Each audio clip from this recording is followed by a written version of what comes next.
आइए बच्चे, आइए, हेडिंग डाल लीजिएगा।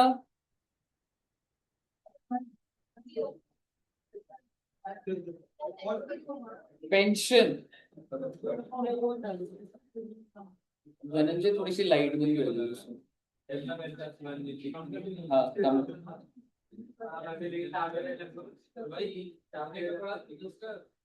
ठीक है, मेरा आपसे सवाल है, पेंशन क्या होता है बच्चों? या पेंशन भी रेजिग्नेशन पे भी मिलती है? क्या लगता है? पेंशन तो रिटायरमेंट पे मिलती है, ठीक है।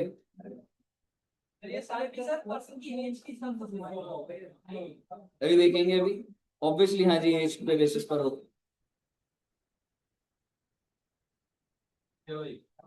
पेंशन जो होती है बच्चे, या तो गवर्नमेंट एम्प्लॉय को मिलती है, या फिर नॉन गवर्नमेंट एम्प्लॉय को। और आपको मालूम है पेंशन, जैसे कि आपने जितना सुना होगा, पेंशन एक साथ मिल जाती है, मंथली मिलती, मंथली। और आपको एक चीज बता दूं कि एक साथ भी मिलती है। यानी कि अगर एक गवर्नमेंट एम्प्लॉय है ना, तो एक गवर्नमेंट एम्प्लॉय की बात करूं तो भाई दो तरीके हैं। या तो इस गवर्नमेंट, और दोनों भी मिल सकते हैं, ठीक है। या तो होता है कम्यूटेड पेंशन। कम्यूटेड का मतलब होता है बच्चे लमसम। यानी कि एक एम्प्लॉय रिटायर हुआ और उसको बोले ये लो पकड़ो 25 लाख रुपए की पेंशन। ये वर्ड आपको गवर्नमेंट के अंदर बहुत ज्यादा दिखेगा। इस वर्ड का क्या, ये क्या है, ये वर्ड कम्यूटेड।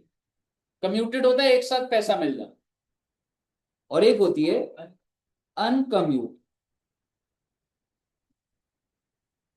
और ये कैसे मिलती है? मंथली। Very good. तो बात ऐसी है, जो मंथली पेंशन मिलती है ना, मैं आपको बताता हूँ, मेरे दोनों पेरेंट्स जो है वो रिटायर हो चुके हैं, ठीक है। फादर भी गवर्नमेंट एम्प्लॉय थे, मदर भी government employ, so they get pension every month. यानी कि हर महीना पेंशन आती हो। नौकरी हो चुकी है, 60 साल की हो चुके हैं, जब नौकरी करते सैलरी आती थी, अब उनके पास पेंशन आ रही है। मेरा आपसे सवाल, मंथली पेंशन आ रही है, इसकी टैक्सेबिलिटी होगी या एग्जेम्प्ट हो जाएगा? Fully taxable. जो हर महीने आ रही होती है वो टैक्सेबल होती है, यानी कि मैं वहां पे लिखूंगा टैक्सेबल। आपसे कल को कोई पूछे कि कोई गवर्नमेंट एम्प्लॉय है बेटा, में हर महीना पैसे आ रहे, मान लो एक एम्प्लॉय है, उसको 1 लाख रुपए महीने की पेंशन आ रही, साल की कितनी हो गई? 12 लाख। टैक्सेबल कितना हो जाएगा? 12 लाख। सेट है जी कहानी। But when you retire, you get a commuted also. लो जी 15 लाख तो पकड़ ही लो। 15 लाख नहीं तो 4 लाख, 8 लाख, वोट एवर, हमें थोड़ा ना डिसाइड करना है, वो तो जहां नौकरी करी वो डिसाइड करे। हम तो टैक्स ट्रीटमेंट डिसाइड करें। हम तो टैक्स का प्रोविजन क्या करे वो है। तो जो कम्यूटेड होती है ना बच्चे, वो क्या हो जाती है, सारी की सारी। एक गवर्नमेंट एम्प्लॉय है, उसको रिटायरमेंट हुई, रिटायरमेंट में सीधी 25 लाख उसके अकाउंट में आ गए। कम्यूटेड या uncommuted? Commuted. Tax treatment accent, ठीक है, सिस्टम है। लेकिन मंथली का पर्पस समझ, कि एक साथ पैसा गवर्नमेंट नहीं देगी आपको, नहीं तो अगर आपने एकदम से उसको मिसयूज कर दिया पैसे को, आप फिर दोबारा गवर्नमेंट एम्प्लॉय थे और आप फिर दोबारा आपके पैसे नहीं होंगे, तो गवर्नमेंट बिलीव्स कि मैं धीरे धीरे ही पैसा दूंगी ना। गवर्नमेंट की जिम्मेवारी है कि आप मेरे एम्प्लॉय थे, 60 साल तक आपने नौकरी कर ली, अब आपका जब तक आप जीवित हो मैं हर महीना आपको पैसे दूं। मेरी इंटेंशन यही नहीं है मैं आपको एक साथ दे दूं, ठीक है। थोड़ी बहुत एक साथ भी मिलती है पर मंथली भी है जी। अब अगर आप ज्वाइन करेंगे गवर्नमेंट कंपनी तो अब नहीं मिलेंगे, बंद हो चुकी है, अब नहीं मिलती। लेकिन इसका मतलब ये नहीं है कि जो पुराने लोग हैं उनकी पेंशन रुक गई है। वो होता क्या है कि अगर नाउ यू गेट सिलेक्टेड, अब पेंशन सिस्टम, ये 2014 अप्रोक्स तब से बंद हो गई। ठीक है ना। मैंने गवर्नमेंट कंपनी 2014 में ज्वाइन करी थी और 2014 में पेंशन बंद हो गई। कोई बात नहीं बेटे, स्टार्ट भी करा देंगे, दिन नजदीक ही है बेटे। Non government employ, non government में भी कह सकता हूं या तो होती है कम्यूटेड ओहो या फिर अनकम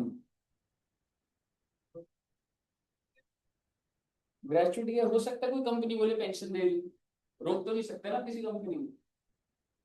मान ले रिलायंस बोले भाई मैं तो, मेरे जो एम्प्लॉई है जो 60 साल बाद है मैं तो पेंशन दूंगा। तो पहले तो मुझे ये बताओ अनकम्यूटेड क्या होता था, मंथली क्या लग रहा है आपको, टैक्सेबल या एग्जेम्प्ट है जी? टैक्सेबल। बेटे गवर्नमेंट एम्प्लॉय के लिए टैक्सेबल है तो इसके लिए कहां से कुछ हो जाए। यानी कि अगर आप कंक्लूजन ड्रॉ करो, जो मंथली पेंशन होती है वो तो टैक्सेबल है। जी, तो सर कम्यूटेड का बता दो। कम्यूटेड में डिपेंड करता है या तो यू हैव रिसीव्ड ग्रेचुटी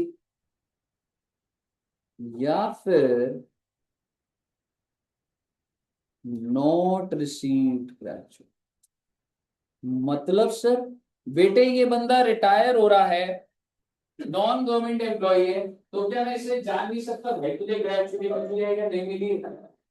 अगर तो इसको ग्रेचुटी मिली है यानी कि ये इंसान अमीर है, पेंशन भी मिल रही है, ग्रेचुटी भी मिल रही है, तो सरकार क्या कहती है, 1/3 इज एक्सेस। वो देखेंगे, और अगर इसको ग्रेचुटी नहीं मिली है तो कितना एग्जेम्प्ट हो जाता है sir ji, 2/3 is excess. Okay, अब मुझे बताइए सरकार बेनिफिट किसको दे रही है? जिसको ग्रेचुटी नहीं मिली, सरकार का मानना है कि उसके पास पैसा कम गया है तो उसको थोड़ा सा रिलीफ मिलना चाहिए। जितना डेटा लिखवा के लिखवा दिया। सुनिएगा एक बार, अगर आप अपना दिमाग लगाओगे पहले तो, मैं पहले मंथली की बात कर रहा हूं, कोई भी हो टैक्स है, उसके बाद कम्यूटेड गवर्नमेंट की है तो एग्जाम, और अगर नॉन गवर्नमेंट है तो ये कहानी पे अब हमें दिमाग लगाना। अब आप सुनिए, इधर आपके पास जगह है या नहीं तो आप नीचे भी बना सकते हैं। एक बार देख लीजिएगा पहले क्या चीज कहानी चल रही। जैसे सपोज करिए, हाँ जी, एक इंसान है, अभी आप बच्चों की एज कितनी, 18 19, और पेरेंट्स की एज 50 तक लगा लो। तो आप मुझे बताइए, जब वो 60 के होंगे क्या तब आपकी शादी की एज हो जाएगी या नहीं, या उससे पहले ही? हाँ, जैसे मान लो जतिन जी आपकी एज 18, ठीक है, और आपके फादर की 50 है, तो जब आपके फादर 60 के होंगे तो उनको आपकी चिंता होगी नहीं होगी कि मैं बेटे की शादी अब कैसे होगी, पैसे इकट्ठे करने पड़ेंगे, होती है ना, एज अ पेरेंट होती है। ठीक है, ठीक है। तो जतिन जी आप मुझे बताइए, आपके फादर को चिंता हो रही है, आपको चिंता हो रही है,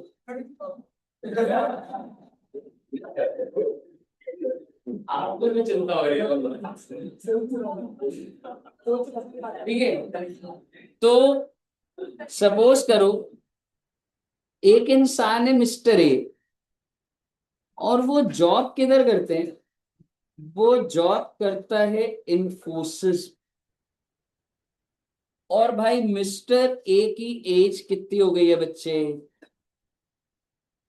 क्या मैं कह सकता हूं ये रिटायर हो जाएगा? रिटायर होगा तो कंपनी इसको कह रहा है कि मिस्टर ए, आपने हमारे यहाँ पे 60 साल तक नौकरी करी, बहुत अच्छी बात है, हम आपको हर महीना पेंशन देंगे। कितने रुपए की पेंशन मिलेगी? 50,000 पर।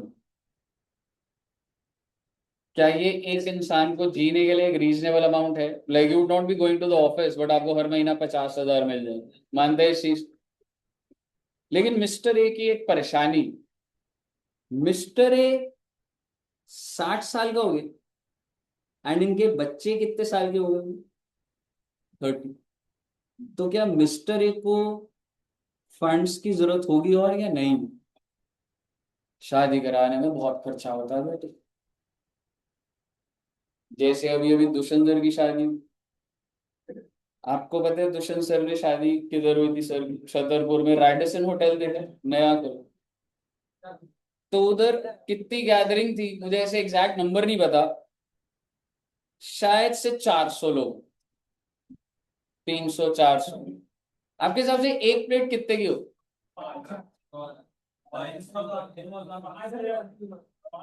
एग्जैक्टली 5 से 6 हजार। 5 स्टार में 4 हजार से नीचे बात ही नहीं करते। उसके बाद तो डेकोरेशन और ये सब तो मैं अभी अलग ही कर दूंगा। आप ये लगा लीजिए 5 हजार कर दो, 20 लाख रुपए एक फंक्शन, समझ रहे हो? और सर उनकी एंगेजमेंट भी हुई थी, ठीक है, हल्दी भी हुई थी बेटे, मेहंदी भी हुई थी। नहीं उधर नहीं हुई थी बट मतलब एक दूसरे क्लब में ही हुई थी, कंट्री क्लब में। वो इतना महंगा नहीं होता है, शादी का फंक्शन इज मोर एक्सपेंसिव। और आप मुझे बताइए कि क्या गिफ्ट दिया होगा दुष्यंत सर ने मैम को, ऐसे गोल्ड या कुछ दिया होगा? बिल्कुल दिया होगा। तो अगर मैं आपको बोलूं ना, 40 लाख से लेके 50 लाख का खर्चा हो जाता, समझ रहे हो? अब आप मुझे बताइए। हाँ जी। अब आप सोचिए, वो उन्होंने कुछ नहीं बताया बेटे, ठीक है? आप मुझे बताइए, क्या दुष्यंत सर के फादर को टेंशन नहीं हुई थी 60 साल पे? जब दुष्यंत सर के फादर 60 के हुए होंगे तब दुष्यंत सर की एज कितनी हुई होगी? 30 अप्रॉक्स, लेट्स एज्यूम। और उनके फादर ने भी बोला होगा कि मेरे बेटे की शादी होने ही वाली है, ठीक है, तो मुझे लमसम पेंशन चाहिए, मंथली नहीं चाहिए, लमसम पेंशन चाहिए। तो क्या उनके फादर को भी लमसम पेंशन मिली होगी? मिली होगी, लेकिन क्या यूज हुई?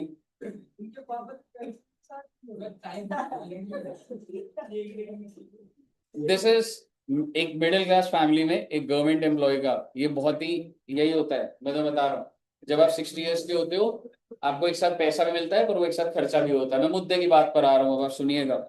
मिस्टर ए ने बोला, ध्यान से सुनिएगा, मिस्टर ए ने बोला सर मुझे पर मंथ आप 50 हजार मत दो सर, मुझे इमीडिएट रिक्वायरमेंट है सर जी, 20 लाख रुपए दे दो सर, लमसम दे दीजिए सर। कितने रुपए मांग रहे हैं लमसम? 20 लाख। इन्फोसिस बोलेगा देखिए सर मिस्टर ए, आपको हम 20 लाख दे देंगे, लेकिन फिर आपको मंथली तो इतनी नहीं मिलेगी ना बेटे। आप समझ रहे हो मैं क्या बोल रहा हूँ यार? आपकी एक एम्प्लॉय कैटेगरी है, उसके हिसाब से आपको कितनी सैलरी मिलनी है? आई एम सॉरी, आपको कितनी पेंशन मिलनी है? 50 हजार महीना।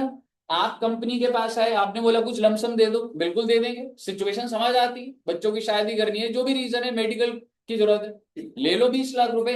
लेकिन अब आपको जो पेंशन है वो 50 हजार नहीं मिलेगी। ये इन्फोसिस की कॉल है, उसने बोला 30 हजार पर मंथ।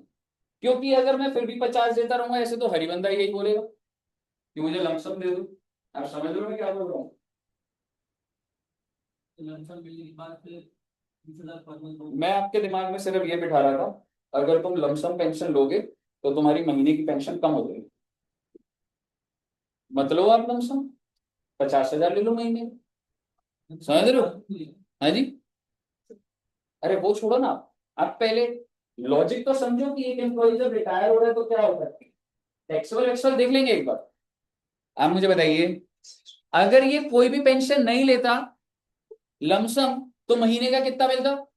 50,000। और अगर इसने लमसम ले लिया 20 लाख तो कितनी हो गई? 30,000। बस इतना समझिए आप। इसका मतलब कोई बात नहीं, इधर देखिए फोकस हो जाएगा सही बेटे, कोई बात नहीं। आप मुझे बताइए, अगर मैं मिस्टर ए की बात करूं, कहने से mister A is a non government employ and कहने से उनको कुछ अनकम्यूटेड पेंशन मिलनी स्टार्ट हो गई। How much? 30,000 exactly. So if I से पूरे साल 30,000 इंटू 12, 3,60,000 होगी टैक्स, क्योंकि जो मंथली मिल रही है वो टैक्सेबल हो जाती है। यहाँ तक क्लियर है? Now what about this commuted pension? कितनी मिल गई आपको कम्यूटेड? 20 लाख। 20 लाख की कम्यूटेड पेंशन। अब मुझे क्या दिमाग लगाना पड़ेगा? भाई आपको ग्रेचुटी भी मिली है या ग्रेचुटी नहीं मिली? लेट सपोज की ग्रेचुटी मिली, तो कितना एग्जेम्प्ट हो जाएगा? तो आइए जरा दिमाग लगाते, लिखिएगा नहीं इसको। How much is receive? Good. How much is exempt? कितना एग्जेम्ट बोल रहा हूं? 1/3। कितने का? कितना आ जाएगा?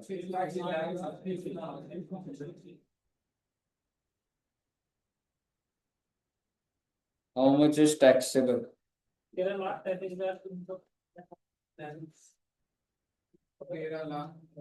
बात सुनिएगा सीधी सीधी। कितना पैसा आपके बैंक में आया? 20 लाख। ग्रेचुटी मिली थी आपको, इसलिए क्या हो गया आपका? 1/3 क्या हो गया? एग्जेम। तो जो बच गया वो क्या हो गया? यहाँ तक क्लियर है? गलत है बेटा।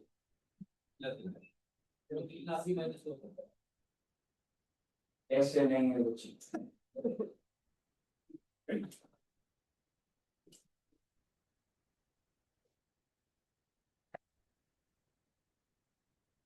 आपको कितने की पेंशन मिलनी थी? एलिजिबिलिटी कितनी?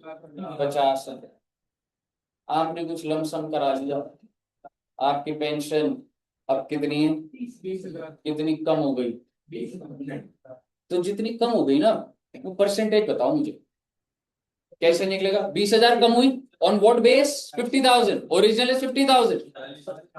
40%, इसको बोला जाता है यू हैव कम्यूटेड 40%। सुनिएगा एक बार, ठीक है? Don't worry. इधर देखिए एक बार, मेरी कितनी पेंशन कम हुई है? On what base? Multiplied by कितना परसेंट आया? इसको बोला जाता है that I am giving up. भाई तुमने गिव अप ही तो करा है। कितना गिव अप कर दिया तुमने? 40% गिव अप कर दिया। यानी कि तुमने 40% को गिव अप करा है, या तुम बोल लो तुमने 40% को कम्यूट करवाया, जिस वजह से तुम्हें वो पैसा मिल रहा। भाई मेरे को वैसे मिलने थे 50, अब मिलेंगे 30। कितना मैंने गिव अप करा? 20,000।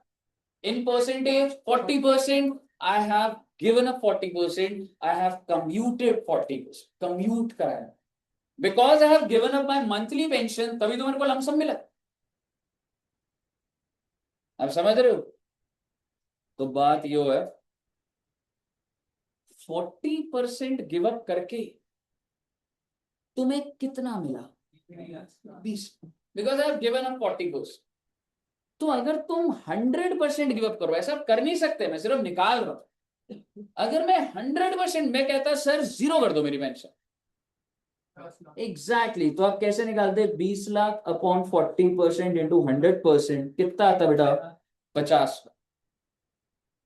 ये 1/3 20 लाख का नहीं, 50 लाख। 1/3 जो रिसीव हो रहा है उसका नहीं निकलना है, 1/3 लेना है कि if I would have commuted my 100%, how much I would have been getting. तो मुझे बताइए 1/3 ऑफ 20 लाख कितना हुआ बच्चे? 16,66,667। Then how much would be taxable? 3,33,333। समझ आया? और अगर आपको इतना ही समझ आ रहा है तो ध्यान से सुनिए बात को। 2 मिनट में खत्म होने वाला है पेंशन।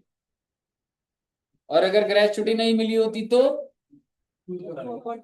पहले तो मैं लिखता रिसीव कितना हुआ है, 20 लाख। फिर मैं एग्जेम्प्ट करता 2/3 किसका, 50। कितना आ जाता, 33,33,000। अरे सर इतना तो रिसीव ही नहीं हुआ, यानी कि लिमिट ज्यादा है तुम्हारी, तो टैक्सेबल क्या होगा? एग्जैक्टली exactly, कुछ भी नहीं होगा टैक्सेबल। कहिए साहब, क्लियर है यार? ले दे के बात इतनी है, 2 मिनट के प्रोविजन होते हैं लास्ट डे पे।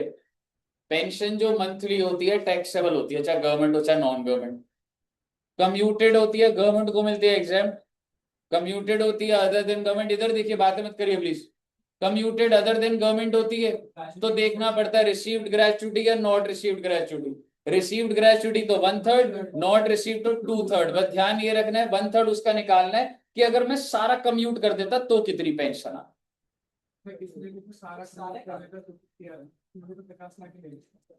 दोनों में ये सेम प्रिंसिपल, दोनों में ही भाई। वो जो लॉजिक मैंने दिया है ये दोनों के लिए, दोनों।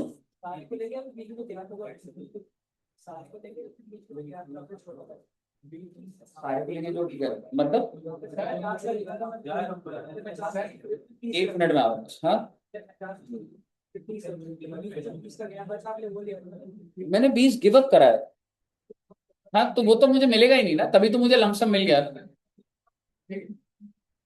नहीं मतलब डाउट समझ नहीं आया मुझे। ठीक, क्लियर है सब बच्चों को? नोट कर लो बच्चे। हाँ जी।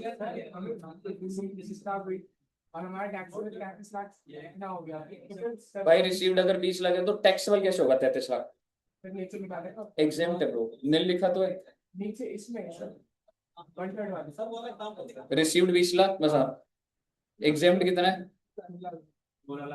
16 लाख, तो टैक्सेबल 3,33,000। चलिए एक बार इसको नोट कर लेना बच्चे, ये एग्जाम्पल के साथ ही। वैसे तो मैं आपको पेंशन का क्वेश्चन अलग से करा सकता हूँ, पर एक बार लीव सैलरी भी सुन लो, फिर उसके बाद करेंगे सीधा।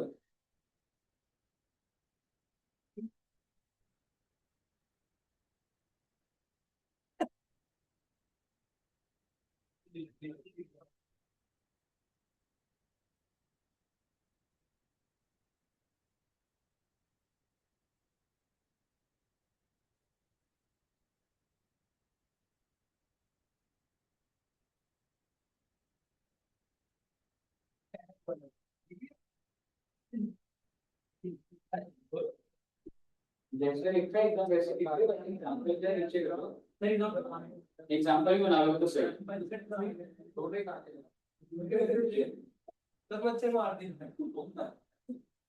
चलिए आइए बच्चे,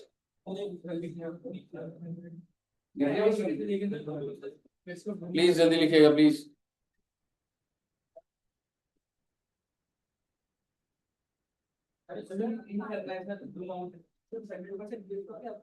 और 100% ऐसे कम्यूट कराने का।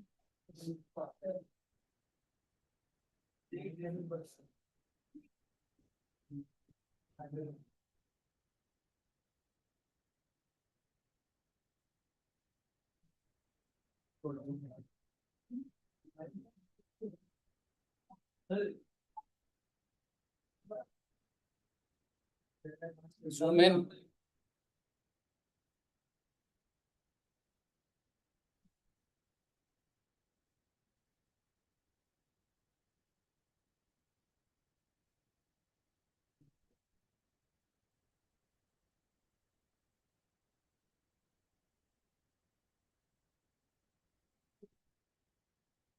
क्योंकि स्क्रीन सही नहीं हुई ना वैसे। नोट कर लिया बच्चों ने? क्या लिख रहे हो?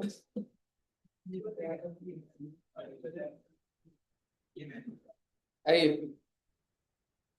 अगला लिखिए ना एक बार, लीव सैलरी। लीव सैलरी अच्छा है, उसके बाद हम लोग क्वेश्चन प्रैक्टिस करेंगे बच्चे। लिख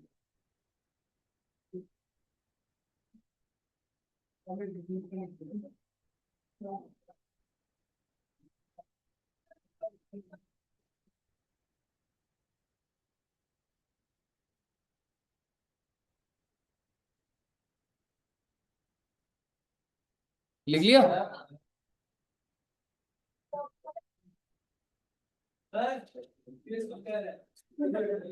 है जी।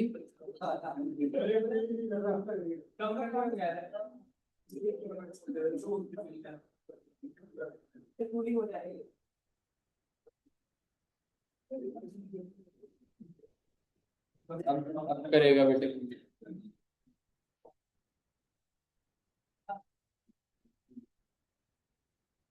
बताइए सर, लिख लिया सबने? ये भैया आगे सुनिए बात को। लीव सैलरी क्या होता है मैं आपके साथ बात कर लूंगा, जो मैं लिख रहा हूं पहले वो लिख लूँ। लीव सैलरी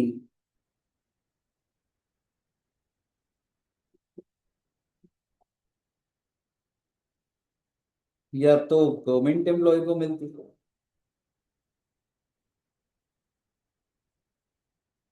या तो नॉन गवर्नमेंट।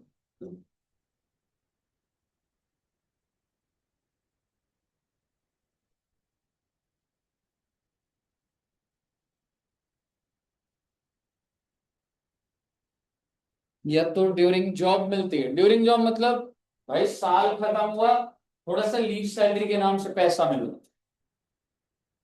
मतलब आप समझेंगे, आप एक बार अभी लिख लीजिएगा बस। ड्यूरिंग जॉब होगा तो क्या हो जाएगा, टैक्स। और अगर आपको मिल रही है रिटायरमेंट या रेजिग्नेशन पे,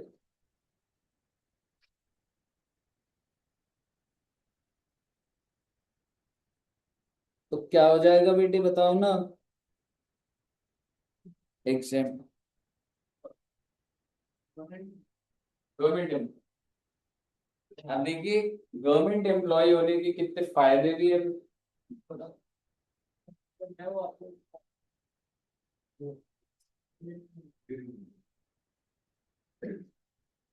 नॉन गवर्नमेंट एम्प्लॉय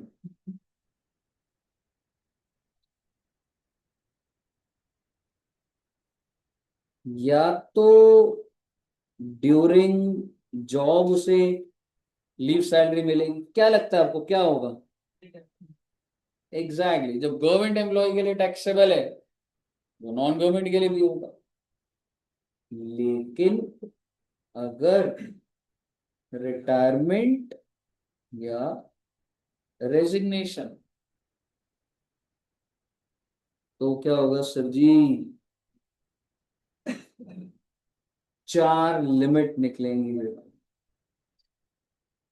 सारा एनालिसिस इसी पे ही होगा। सबसे पहली है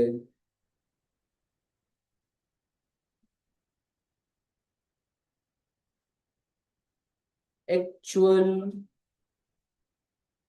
receive, actual leave salary receive. हाँ, क्योंकि जो एक्चुअल तो लिमिट का पार्ट बनेगा ही, क्योंकि उससे ज्यादा तो मिल नहीं सकती, इसलिए 10 into 10 months average salary. Average salary है, सैलरी का मतलब क्या है बिल्कुल बता रहा हूँ, basic DA forming part plus commission based on fix percentage of turn. लिखवाऊंगा आप? इस पे भी कुछ बोलूंगा, अभी सिर्फ आप नोट्स बना रहे हो। देन अनअवेल्ड लीव्स, क्या होता है ये, छोड़ो ना बेटे, डेज में डिवाइडेड बाय 30। एक बात बताओ, अगर मैं 180 डेज है सपोज करो, 180 डेज, और अगर मैं उसे 30 से डिवाइड कर रहा हूं तो क्या आएगा आपका? कहने से ये मंथली मंथ्स आ गए कि अगर मैं किसी भी नंबर ऑफ डेज को 500 600 उसको 30 से डिवाइड करो तो मंथ्स नहीं आ जाएंगे। ठीक है, months into 10 months average salary, देखिए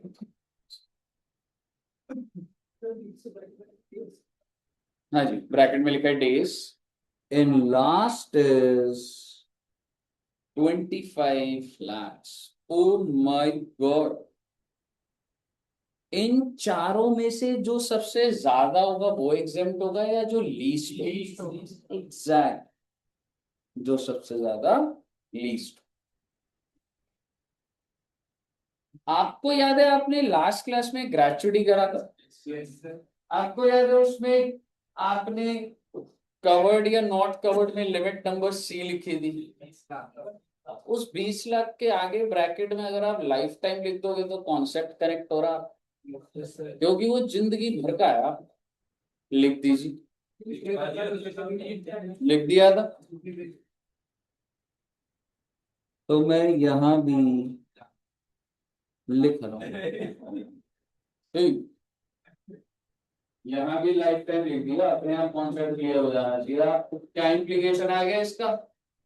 हाँ जी, पिछली ऑर्गेनाइजेशन से अगर आपको 8 लाख की एग्जामेशन मिल चुकी है तो 17 से ज्यादा नहीं मिलेगी। और अब आपको, बिकॉज एक इंसान को लाइफ में 25 लाख की एग्जामेशन, यही था ना बच्चे। अब आइए, अब मैं आपके साथ डिस्कस करता हूं। अगर मैं टेक्निकली आपको बोलूं कि हमने क्या लिखा है, अच्छा सैलरी का मतलब भी लिख लेते हैं बच्चे।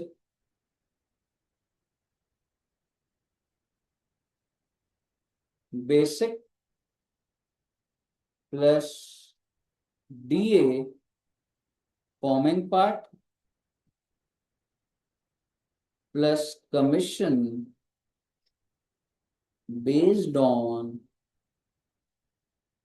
Fix percentage of turn. कहाँ पे पढ़ा था ये? सैलरी में कहाँ पे? ग्रेचुइटी में भी था ये, और एचआरए में। सर ये क्या बोल रहे हो? सुनो तो सही बेटे, अगर आप नौकरी करते हो और अगर आपको ड्यूरिंग जॉब लीव सैलरी मिलती है, होती क्या छोड़ो ना एक बार, लेकिन नौकरी के दौरान ये पैसा मिल रहा है तो क्या हो जाएगा? टैक्सेबल। रिटायरमेंट रेजिग्नेशन पे अगर आप गवर्नमेंट एम्प्लॉय हो तो एग्जाम, और रिटायरमेंट रेजिग्नेशन इन केस आप नॉन गवर्नमेंट एम्प्लॉय है तो ही तो मेन झमेला है। और उसमें आप मुझे बता दो, क्या पहली लिमिट में कोई एनालिसिस है क्या? जो दे रखा होगा क्वेश्चन इतने की मिली है वो लिख दूंगा, और लिमिट नंबर डी में कोई एनालिसिस नहीं, 25 लाख रुपए। अब हमको दिमाग कहाँ लगाना है? वैसे ये भी हो गया। आप 10 मंथ एवरेज सैलरी समझते हो? अगर तुम आज रिटायर हुए,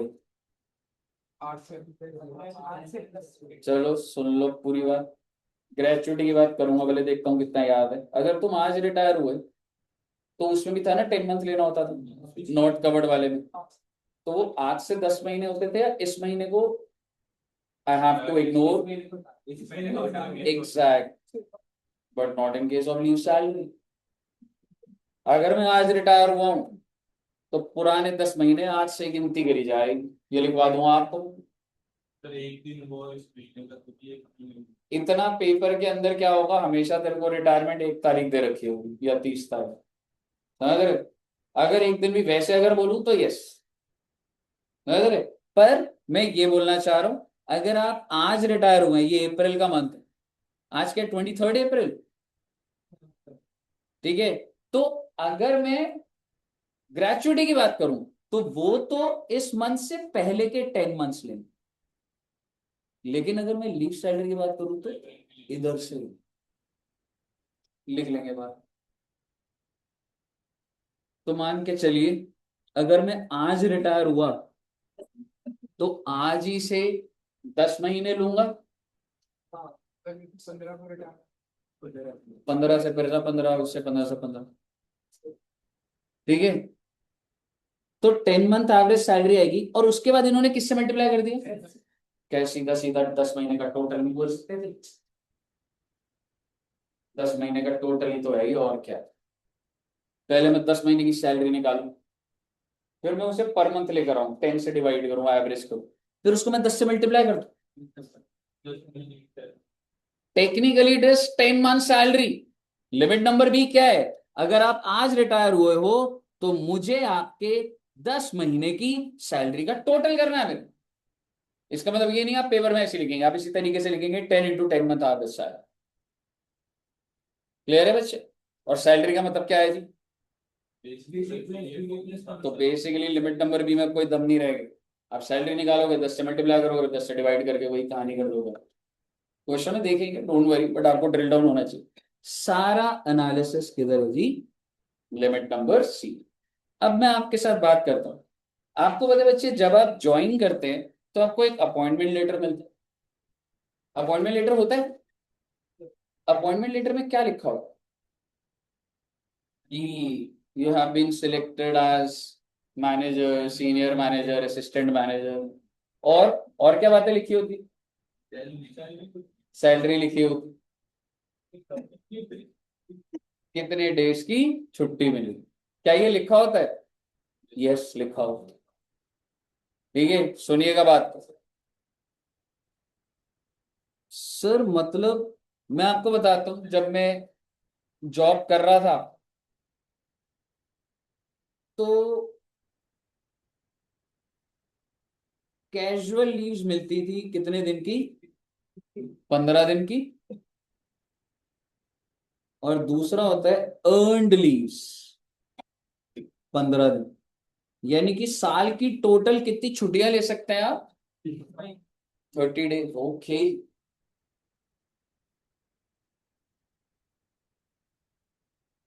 तो आप सोच के देखो, वैसे ही एक महीने में सैटरडे संडे ऑफ है, तो 8 दिन की छुट्टी तो वैसी हो गई 30 में से। एक दो फेस्टिवल तो आ ही जाते, एक छुट्टी उधर हो गई। और ऑन एन एवरेज आप कितनी छुट्टियां और ले सकते हैं? अगर 12 महीने हैं, 2 छुट्टी तो और ले सकते। यानी कि out of 30 days Saturday Sunday 8 हटा दिए, कहने से 2 लीव तुम ले लोगे, तो टेक्निकली महीने में 10 छुट्टियां तो तुम्हारी कंफर्म्ड है। तो तुम कितने दिन जा रहे हो? और आपको सैलरी कितने दिन की मिल रही? 30। तो बढ़िया है सर। हाँ जी। है जी। भाई सैटरडे संडे है ना, तो 8 छुट्टियां तो ऐसी आ जाती है। ठीक है। और आप मुझे बताइए यार, थोड़ा गर्मी ज्यादा नहीं होगी इधर एकदम?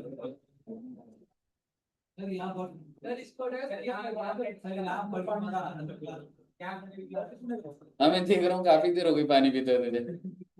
ठीक है, कोई बात नहीं, मतलब फोकस रखते हैं, क्या फर्क पड़ता है बट। मतलब बिल्कुल आप सोचो, मैं तो सबसे कोने में इधर हूँ, तो मेरे को तो बहुत गर्मी लगी।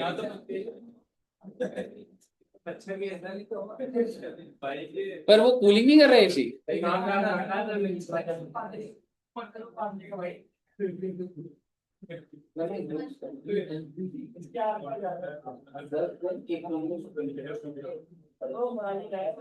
चल रहा तो फिर भी चलेगा, चलेगा।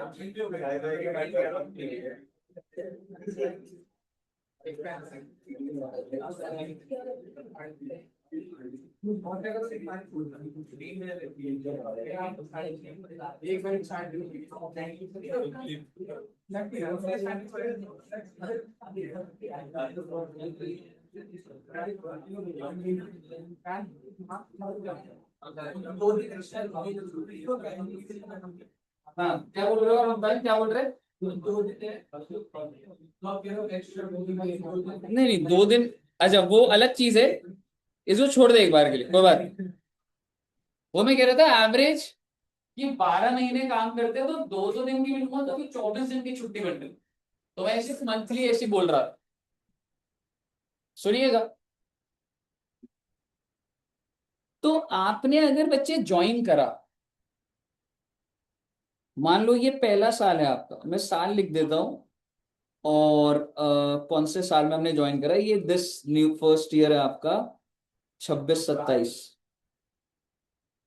क्या आप हॉलीडेज लेंगे या नहीं लेंगे? इफ आई आस्क यू, कितने दिन की छुट्टियां लेंगे? जितनी है 30 की 30। Now let me tell you, अगर तुम्हें ये अर्न लीव नहीं ली तो तुम उसका पैसा दो, ठीक है? अब कितनी छुट्टियां लोगे आप? 15। और अगर मैं बोल दूं कि कैजुअल का भी पैसा दूंगा, मेरा सर कुछ बीमार हो गया और उस तो जरूर जाएंगे। लेकिन सिस्टम ये होता है, कैजुअल लीव का पैसा नहीं मिलेगा, छुट्टियां लैप्स हो जाएंगी आपकी। आपने सुना होगा आपके पेरेंट्स कभी कभी छुट्टियां ले रहे हैं तो कैजुअल लीव्स होती हैं। सुनिएगा एक बार, पहले पूरा कॉन्सेप्ट समझिएगा। एज एन एम्प्लॉय आपने ज्वाइन करा, आपको 15 कैजुअल मिली, 15 अर्न मिली। कैजुअल का मतलब ये होता है कि भाई कभी कभी बीमार हो जाओ, समझ रहे हो? कभी आपको कहीं जाने घूमने जाना, इट्स ओके, तो आप कौन सी लीव्स ले सकते हैं? कैजुअल। मेरा आपसे सवाल, आपने कैजुअल लीव एक भी नहीं ली बेटे, इतने ऑनेस्ट एम्प्लॉय आप कि एक दिन छुट्टी नहीं करी। और क्या अर्नड लीव्स यूज करी? एक भी नहीं करी। यानी कि आपके पास टोटल कितनी लीव्स एक्यूमुलेटेड पड़ी हैं? मैं आपकी ये जो 15 लीव्स है ना, ये लैप्स हो जाएंगी। अगला साल जब होगा ना, तो ये दिखाया जाएगा कि you already have 15 leaves in your kitty, will get money for 15 days। कल को जब तुम नौकरी छोड़ोगे, ठीक है, तो तुमको कौन सी लीव्स के लिए पैसा मिलेगा? Earned leaves. कैजुअल लीव्स आपने ले ली तो ठीक, नहीं ली तो अगला साल आते ही इट लैप्स, उसका कोई पैसा नहीं मिलता। अब आप मुझे बताइए, आप कितनी लीव्स लेंगे? 15 लीव्स। सपोज करिए कैलेंडर ईयर 1 जनवरी से लेके 31 दिसंबर, ध्यान से सुनिएगा। कैलेंडर ईयर है 1 जनवरी से लेके 31 दिसंबर तक। आप दिसंबर के महीने में हो और आपकी 10 लीव्स पड़ी हैं कैजुअल, 10 छुट्टी पड़ी है आपके पास। क्या आप आखिरी महीने में 10 छुट्टी लेंगे? क्या आप ये बोल दोगे सर मैं बीमार हूं 10 दिन के? ऐसा ही होता है। ले सकते हो, बीमार हूं सर 10 दिन, समझिए, सुनिएगा एक बार। और अगर 5 छुट्टियां पड़ी होती तो 5 ले लेते, 3 पड़ी होती तो 3 ले लेते, 15 पड़ी होती तो आधा महीना छुट्टी। मैं आपको बता रहा हूं ऐसा होता है।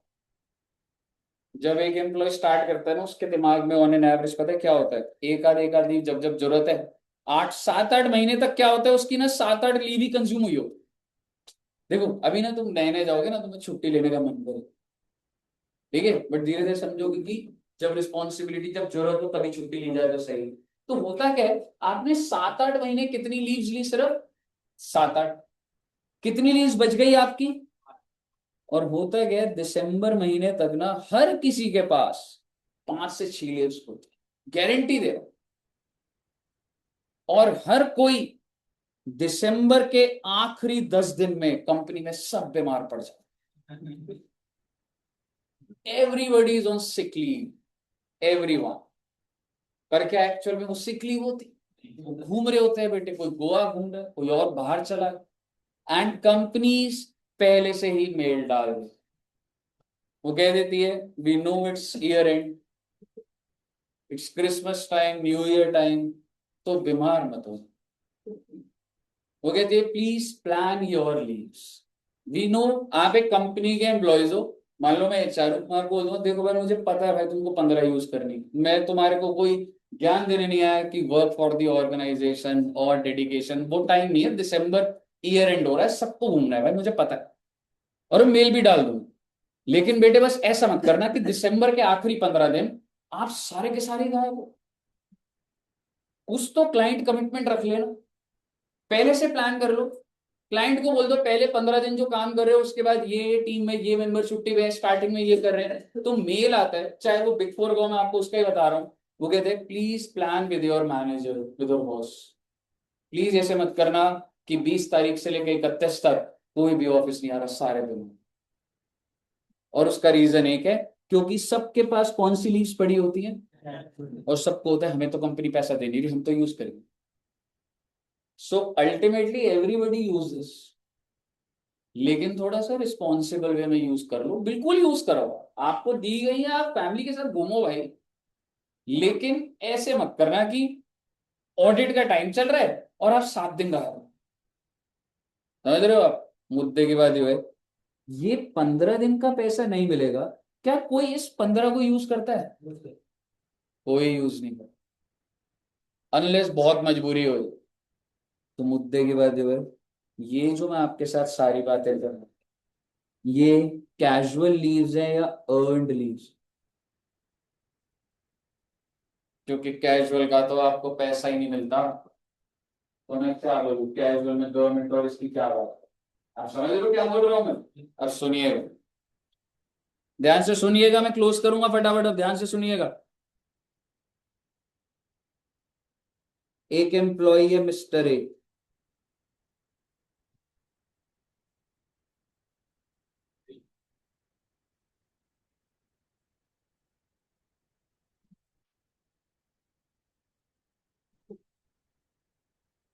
आप इसको अर्न लीव बोल लीजिए या हर साल की महीने के लिए बोल लीजिए। कंपनी कितनी लीव दे रही है इसको? लेट मी टेल यू, मैं कैजुअल लीव्स की बात नहीं कर रहा हूं, कैजुअल में पैसा ही नहीं मिलता, उस पर क्या डिस्कशन रखूंगा आपके साथ। तो एक कंपनी में हमने ज्वाइन करा और आपको टोटल कितनी लीव्स मिल रही है बच्चे? बहुत अच्छी बात, 1 साल। मिस्टर ए ने 25 साल 11 महीने काम करा। मिस्टर ए रिटायर हो रहा है, उसने कितने साल काम करा है? 25 साल 11 महीने। पहली बात, you will ignore all the months, we will only take completed years, that is 25 years। दूसरी बात, मैंने सबसे पहला वाला क्या लिखा बच्चे, क्या लिखा है ये? अवेलेबल। कंपनी ने इतनी आपको लीव्स दी। दूसरा वर्ड है अवेल्ड लीव्स। अवेल्ड मतलब होता है लीव्स टेकन। जितने दिन आप छुट्टी पे रहे। एंड इफ आई से तुमने हर साल 3 दिन की अर्नड लीव्स यूज करी, so how much is unavailed leaves?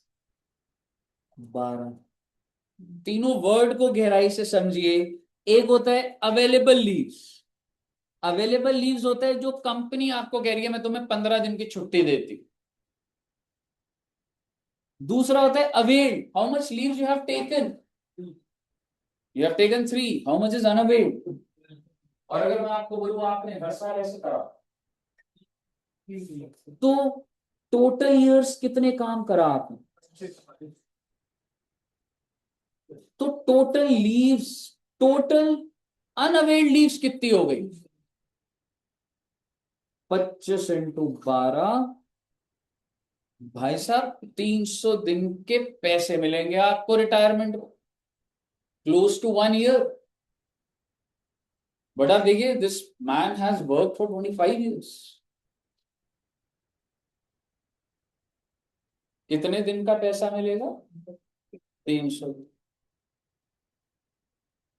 अब देखिए limit, you have calculated unavailed leaves, how much? इसको मैं किस में कन्वर्ट कर दूंगा? मंथ्स में। जरूरी नहीं है हर बार एग्जैक्ट आए। 45 दिन होंगे तो 1.5 महीना आ जाए, 50 डेज होंगे तो जो भी 1.6 जो भी आएगा ले लेंगे उसको। तो आप मुझे बताइए कितने महीने बन गए वैसे ही है। और अगर मैं आपको बोलूं कि भाई तेरी 10 मंथ एवरेज सैलरी कितनी है, भाई तेरी 10 मंथ एवरेज सैलरी है 50,000, तो कितना अमाउंट आ गया? 5 लाख।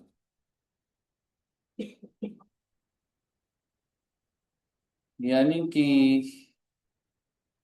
ये अनअवेल्ड लीव्स को मैंने मंथ्स में की है मेरी एलिजिबिलिटी, और इसको मैं मंथली सैलरी से मल्टीप्लाई। लोगों ने प्लानिंग करनी शुरू कर दी।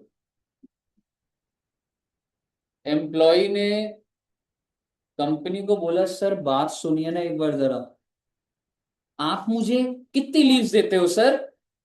कंपनी कितनी लीव्स देती है? 15। सर 50 दिन दे देते तो साल का। कंपनी ने बोला 50 दिन छुट्टी चाहिए, तो उसने कहा सर मैं छुट्टी लूंगा नहीं, अपॉइंटमेंट लेटर में तो लिख दो ना 50 दिन की। मैं कितनी लूंगा सर? 3 डेज। भाई तुम्हारे अपॉइंटमेंट लेटर में कितना लिखा ना, पुराने वाले केस में 15। ठीक है जी। मैंने अपनी कंपनी को बोला सर इस पे पता है क्या लिख दो, 40 दिन लिख दो। ठीक है, आपको 50 बहुत ज्यादा लग रहा है, आपके मन में आ रहा है, कितने दिन के लिए वो अपॉइंटमेंट लेटर में दिखा दो। और मैंने बोला सर आपको भी पता है कौन सा ही एम्प्लॉय अर्न लीव यूज करता है? समझ रहे हो? सुनिएगा एक बार बुरी बात। तो मैंने बोला सर मैं छुट्टी नहीं लूंगा, मैं वादा करता हूं आपका बिजनेस हैम्पर नहीं होगा। ठीक है, तो आप मुझे बताइए अनअवेड लीव्स कितना आएगा? तो कंपनी कह रही है मुझे 40 दिन का पैसा थोड़ा ना दे दूंगी। उसने कहा पैसा मत देना, मेरी सैलरी का आधा दे देना, आप मुझे कम दे देना। समझो, मैं ये किस लिए कर रहा हूं? मैं कर रहा हूं कि मेरी लिमिट नंबर सी बढ़ जाए। कैसे बढ़ेगी सुनिएगा, कैसे बढ़ेगी सुनिएगा। वैसे तो अपॉइंटमेंट लेटर में 15 होते हैं। ठीक है, आप मुझे बताइए, इधर देखिएगा एक बार, अपॉइंटमेंट लेटर में कितना लिखवा दिया मैंने, और मैं कितनी लीव्स ले रहा हूं। इससे क्या हुआ, अनवेल्ड कितनी आ गई, कितने साल काम कर रहा हूं, कितने डेज आ जाएगा। अब ये जो 300 दिन थे ये 1000 हो जाएगा। और इससे क्या होगा, इससे मेरी ये जो 5 लाख किलोमीटर ये बढ़ गई। I am not taking leaves, मैं सिर्फ अपॉइंटमेंट लेटर में लीव्स बढ़ा दूंगा, तो मेरी लिमिट बढ़ जाएगी एग्जाम्शन। आप समझ रहे हो मैं क्या बोल रहा हूँ? लुक, इन द मार्केट आपको एक्चुअल में कोई एम्प्लॉय ये छुट्टियां नहीं दे रहा, कोई एम्प्लॉयर इतनी छुट्टियां नहीं दे रहा। सबको पता है जो तुम्हारी अर्नड होगी बहुत मजबूरी में इंसान लेता है। सिर्फ पेपर वर्क हो रहा है कि चल ठीक है भाई, ये ले अपॉइंटमेंट लेटर में कितना लिख देते हैं, 40। अपॉइंटमेंट लेटर में 40 लिखने से क्या हो रहा है बच्चे, उसकी अनअवेल्ड बढ़ जाएगी, और उससे क्या होगा, टोटल अनअवेल्ड बढ़ जाएगी, और उससे लिमिट बढ़ जाएगी, उससे उसको एग्जेम्पशन मिल जाए। लीव्स तो यार कहां लेगा ये, नहीं लेगा ये लीव्स। सरकार ने बोला बात सुन, हम इस पर रोक लगा दें, यानी कि ये कंपनी मैक्सिमम कितने दिन दे सकती है, the maximum available leaves can not be more than 30 days. आप सोच भी नहीं सकते भी क्वेश्चन कहां घूम जाएगा, मैं आपको बता रहा हूं, वो कैसे सुन लीजिए आप। कंपनी को 60 दिन देना है, 60 दिन तो, 100 दिन देना है, 100 दिन। सरकार जब फॉर्मूला डालेगी अवेलेबल लीव्स पर ईयर का, अगर यहाँ 30 से ऊपर हुआ तो मैं 30 दे दूंगी। अब समझ लो मैं क्या बोल रहा हूँ। और आपको जो क्वेश्चन आएगा ना, वो पूरा ऐसे आएगा कि mister A is an employ, he was eligible for 40 days leave, he to कितने लीव्स, और उसके बेसिस पे अनअवेल्ड, और ये सारा निकला होगा। आपको लगा अरे वाह सब निकला हुआ है, लेकिन क्या ये सही है? आपको रिवर्स, आपको वर्किंग दोबारा करनी पड़ेगी, क्योंकि वो जो लाइन थी, he was allowed leaves of 40 days, वहीं तो गड़बड़ है। तो आप मुझे बताइए, अगर आपको क्वेश्चन में 40 दिन दिखेगा, तो आपको रिवाइज करना पड़ेगा 30 डेज। एक्चुअली उसने ली नहीं ली तो वो तो जीरो ही लूंगा मैं। और सर अगर क्वेश्चन ने दे रखी हो तो वो तो वही आएगी ना बेटे, एक्चुअल लीव को कैसे बदल सकता हूं मैं? और कितना आ जाएगा अनवेल्ड, कितने साल, कितना हो जाएगा, ये आपको बना के नहीं देगा वो, घुमाएगा वो, समझ रहे हो। और आपको इसी पॉइंट पे अलर्ट रहना है, यानी कि भाई ये 1000 नहीं होगा, कितना हो जाएगा, 750। क्या आपको समझ आ रहा है? सिर्फ इसको नोट कर लीजिए, और अब जब क्वेश्चन आएगा ना सामने, अब आपको इंटेंट समझ आएगा, सिर्फ इसको नोट कर लीजिए। हम्म। हाफ डे भी होता है, वो सब तोड़ मोड़ के सारा वो लगा, 2 half day equal to 1 day, इतना ज्यादा अंदर हो नहीं जाना उसमें। ठीक है जी। तो अगर मैं आपको बोलूं, नोट कर लिया बच्चों ने?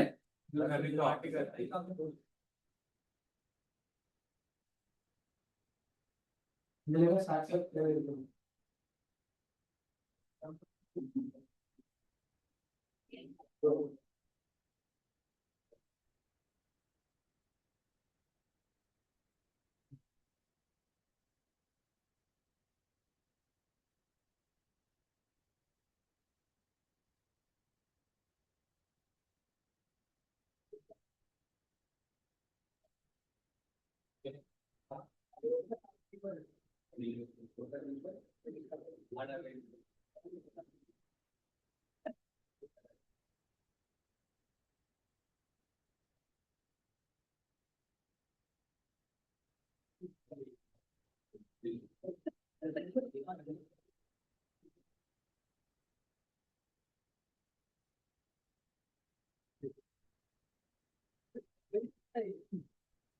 अभी एक बार लिखो, बता रहा हूँ।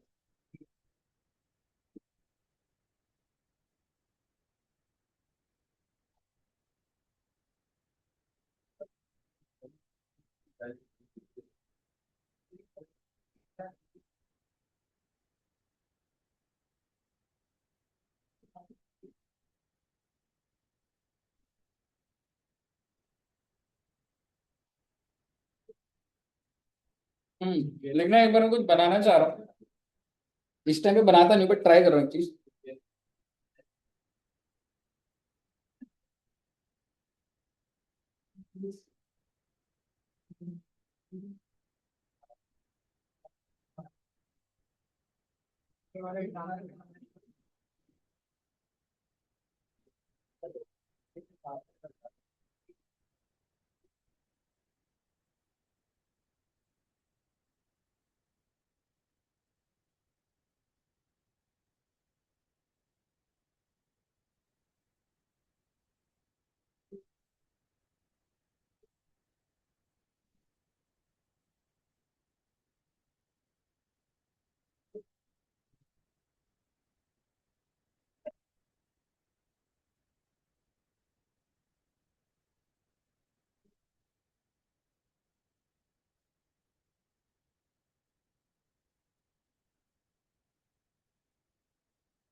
चलिए देखते हैं आप इसका क्या आंसर निकालते हैं। चारों लिमिट निकाल दे bro. Limit number A, B, C, D. Limit number A क्या होगी? एग्जैक्टली। लिमिट नंबर डी, बहुत वेरी गुड। और लिमिट नंबर बी, 6 लाख। क्योंकि देखो कितना आसान कर दी मैंने आपकी जिंदगी। 10 मंथ एवरेज सैलरी तो दे रखा है, बस इसको 10 से मल्टीप्लाई ही तो करना है, क्योंकि 10 × 10 मंथ एवरेज सैलरी था। सारी कहानी है लिमिट नंबर सी में। कैसे कैसे निकाला?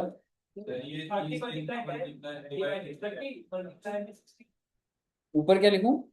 ऊपर 300 आ रहा है, 30 10 आ जाएगा, 30 डेज 45 डेज ली है, लेकिन लिमिट 30 की है, 30 इंटू 10 आ जाएगा। उसने एक्चुअल छुट्टियां ली है?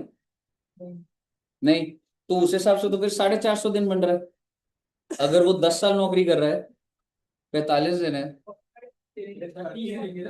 But if I find out his track record, उसने कितने साल काम करा, उसकी कंपनी ने उसे कितने दिन की छुट्टी दे रही, तो लॉजिकली तो 450 डेज बनता है ना। सुनो तो सही अभी। पर उसको कितनी अनअवेल्ड के हिसाब से मिल रहा है, जो लिखा है 250, तो उसका मतलब उसने कुछ अवेल्ड करी थी। सुनिए ना, ठीक है, आप जो कह रहे हो सही है। आप अभी एकदम से नहीं पहुंचोगे। ये 3 लिमिट आ गई है पहले बच्चों की। अब उसकी जो एक्चुअल जो क्वेश्चन दे रहा है ना, मैं पहले वो बना, ठीक है। Can you tell me how much is available leaves actual, छोड़ो ना प्रोविजन को, 30 छोड़ो एक बार। भाई बंदे ने 10 साल काम करा है, कंपनी ने क्या बोला था, 45 दिन छुट्टी देंगे तेरे को, यानी कि टोटल अवेलेबल लीव्स कितनी थी, 450। ये गलत कह रहा हूं? आपने ज्वाइन करा, अपॉइंटमेंट लेटर में 45 लिखा हुआ है, 10 साल काम करा, टोटल कितना हो गया आपका? फिर क्वेश्चन ने मुझे क्या दिया हुआ है? Exact, exact. By this you will find out leaves taken. हाँ जी, लीव्स टेकन बैलेंसिंग फिगर आ रहा है 200 दिन का। भी देखेंगे अभी एक बार, आप स्टेप बाय स्टेप जाइएगा। मैंने पहले 450 लिखा और फिर अनवेल्ड दिया हुआ था, तो इसका मतलब मुझे 200 दिन की छुट्टियां ली होंगी ना। But is it correct? क्या ये 250 से आगे क्वेश्चन बढ़ा लूं? No, this is not correct, क्योंकि इसका बेस गलत है। इसका होना चाहिए था कि 10 × 30, यानी कि कितना, 300। एक्चुअल थोड़ा ना बदल दूंगा मैं, एक्चुअल लीव तो उसकी 200 ही रहेंगी ना बेटे। That means how much are unavailed. हाँ जी, which means 100 days of unavailed leaves divided by 30, you get in months, multiplied by 10 month average salary, कितना? How much is exempt? बिल्कुल, आप लैंग्वेज देंगे, हाँ जी, इसी पे ही आएगा बस। अब यही क्वेश्चन ही आएगा बार बार, सीधा नहीं दे रखा होगा आपको। आपको वो ज्यादा लीव के बेसिस पर अनवेल्ड भी देगा, पर तो आपको पहले उसका चार्ट बनाना पड़ेगा भाई है क्या, फिर आपको उसको रिवाइज करना पड़ेगा। है जी,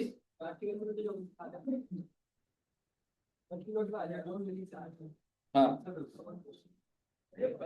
समझ आया नहीं आया? क्या कह रहे बच्चे?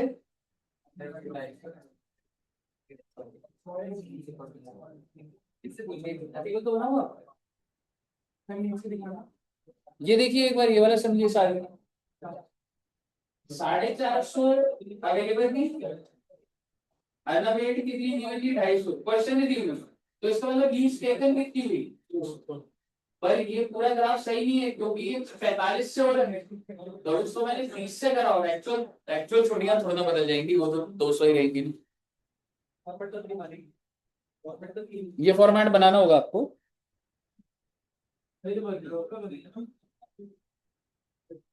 बना लिया बच्चों ने?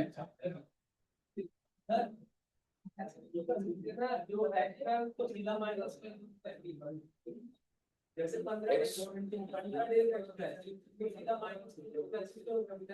15 डेज सीधा है, तो किससे मल्टीप्लाई करूं एक्स्ट्रा, मतलब कैसे निकालूं? पूरा वीडियो आ रहा है 10 करके हम 1.5 को माइनस कर देंगे। ठीक है, ठीक है,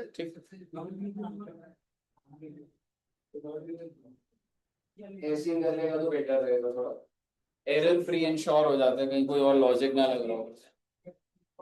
बन गया बच्चे, सेटल्ड है ना? अगर ये बात सेटल्ड है ना बच्चे, तो बस अब आप देखिए आपके सामने क्वेश्चन पे क्वेश्चन आएंगे बच्चों। एक बार मुझे जरा चारों की लिमिट बताओगे, ये चार लिमिट्स क्या क्या थी? सबसे पहला क्या था? Actual receive 10 into 10 month average salary divide by 30 multiplied by कम, अच्छा मल्टीप्लाइड बाय लास्ट ऑन सैलरी, सॉरी भाई मतलब मैंने लास्ट ऑन बोल दिया, 10 मंथ एवरेज सैलरी, और लास्ट क्या है? 25 लाख। अब आपके सामने क्वेश्चन आएगा जिसमें पेंशन भी होगी, ग्रेजुटी भी होगी, लीव सैलरी भी होगी, middle of the year retire, ठीक है। लेकिन एक बात मैं आपको बताना भूल गया, याद है वो ग्रेजुटी में 10 मंथ कैसे निकलने हैं और लीव सैलरी, ठीक है। तो एक छोटा सा इसके नीचे एग्जाम्पल बना लीजिए और आज ही का दिन ले लीजिए, 1/4/25 से लेके 31 मार्च 26, और ये 31 मार्च 27। आज क्या डेट है बच्चे? 23 अप्रैल। 23 अप्रैल को अगर ये इंसान रिटायर हुआ है, तो मुझे बता दो, मैं पहले ग्रेचुटी का पूछ रहा हूं, अप्रैल का महीना लूं या मार्च से पुराने? तो बताइए ना, मार्च से लेके कितने तक जाऊं? 10 मंथ्स कौन सा बनेगा? 3 महीने ही हो गए, 7 मंथ्स। 1 जून, एक बार चेक करना। यानी कि अगर आप ग्रेचुटी ले रहे हो तो 1 जून 25 से लेके 31 मार्च 26 आएगा, एक बार प्लीज चेक कर लीजिएगा। आ रहा है ना? सही है ना? यही आ रहा है। और अगर लीव सैलरी होता तो मैं 23/4 से ही ले लेता, समझ रहे हो? डेट ऑफ रिटायरमेंट अगर ये है, ठीक है, और इतना एग्जैक्ट नहीं जाना 23 लेना है 22 लेना है, लेकिन आपको बस एक बात बता दूं, अगर मैं 23 ले रहा हूं तो इसका मतलब महीने की शुरुआत कब से हो रही है? 24। कोई भी चीज 24 को शुरू होती है तो 23 को खत्म होती है। अगर साल 1 तारीख को शुरू होता है तो 1 को खत्म नहीं होता, 31 को खत्म होता है। आप समझ रहे हो? तो अगर मैं 23 ले रहा हूं तो एक बात तो तय है, 24 आएगा, पर वो मंथ कौन सा है? 24 जून तो नहीं है, एक बार सोचिए।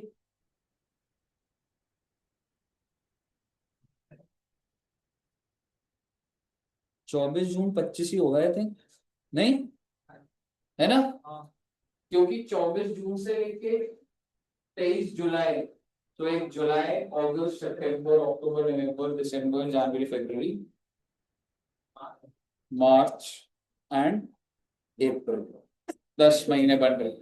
चेक कर लीजिए, और आप इसको मैंने जैसे लिखा है वैसे ही लिख लो।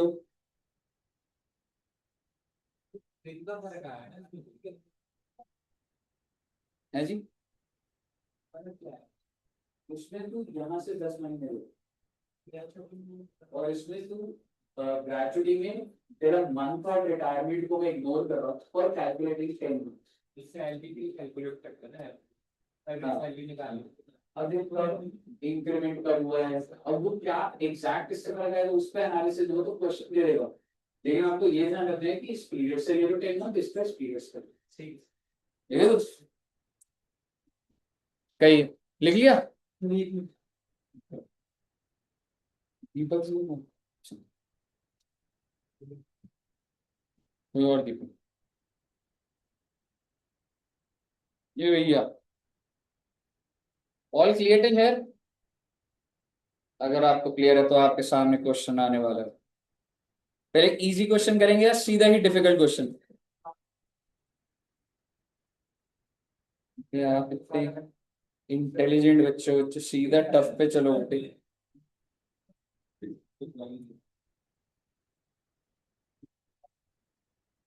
लीव सैलरी करो, पेंशन स्टार्टिंग से करते हैं ना, पेंशन करते हैं। आइए जी।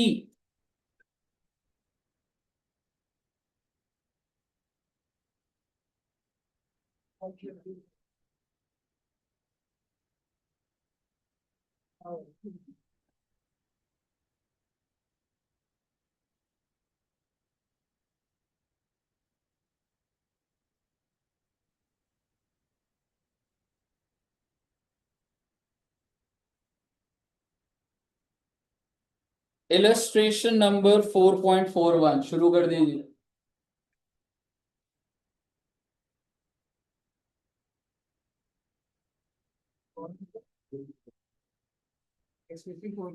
फोर वन, जल्दी करिएगा, अगला भी है, 4-5 क्वेश्चन कर रहे हैं हमने आराम से।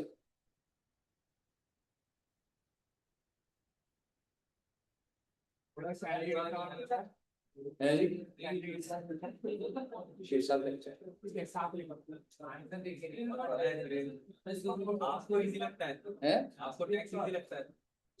यार मतलब इजी नहीं बोलूंगा, बट हाँ मतलब ठीक है, मतलब इतना तो आता है भाई। वो तुम्हारा अच्छा टाइम चल रहा है भाई अभी। ऐसा पिक्चर की सैलरी है ऐसा तो सैलरी इजी भी से भी खतरनाक है और बढ़ा जैसे और बढ़ता जाता है तो थोड़ा बच्चे को लगता है और कितना ही डेटा आएगा। है जी, फोटो भेज कौन सा अच्छा है? फोटो मैंने ग्रुप पे भी भेजा हुआ, बहुत बार टेलीग्राम पे भेजा हुआ। 4.41 सीधा क्वेश्चन ही दिखा दूंगा जूम कर रहे। मैं कर रहा हूँ क्या? करो, ट्राई करो।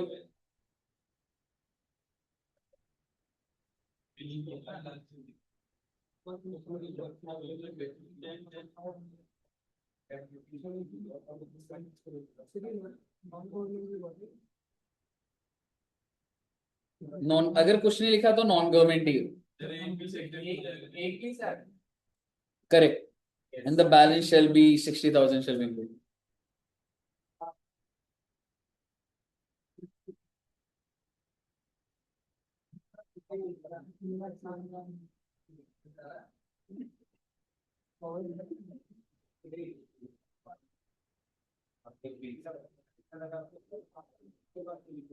पीछे आगे आर्यन का आगे, अरे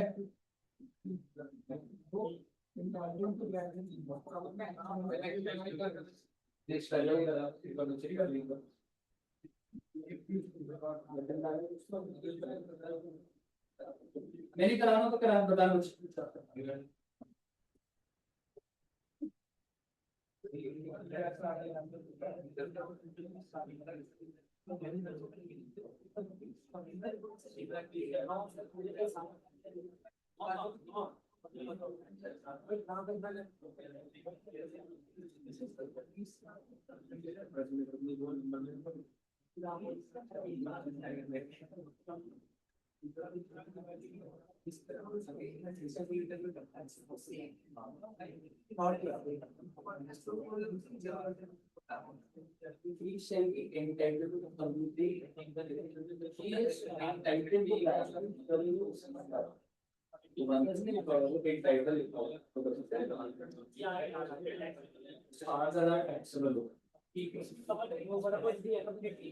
एक भी सेकंड हो रहा है और 60,000 टैक्स इधर क्या होगा, आगे आगे आगे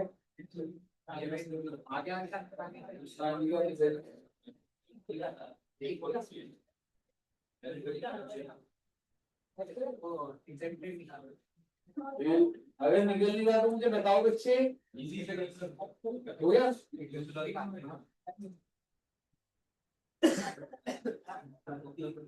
4.42। ओ माय गॉड, क्या आप सभी बच्चे 4.42 कर पाएंगे? बहुत आसान है बेटे, मुझे आप पे पूरा भरोसा है।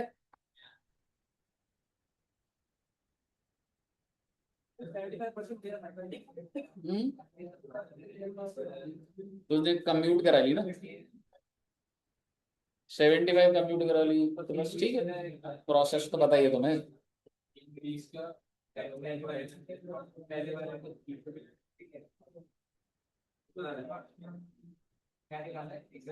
हो गया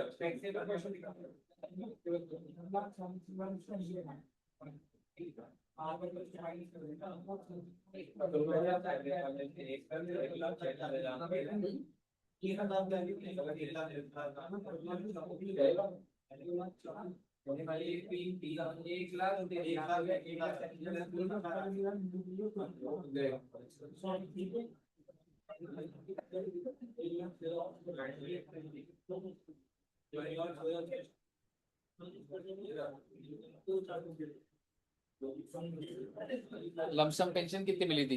180। ठीक है, एक मिनट आप। हाँ हाँ बताओ। एग्जाम्ड बताना। हाँ ठीक है, मतलब कोई बात नहीं। 1,06,667 एग्जाम्ड है, बचा हुआ टैक्सेबल हो जाएगा। और अगला क्या है? 160 एग्जाम्ड है और 80,000 टैक्सेबल।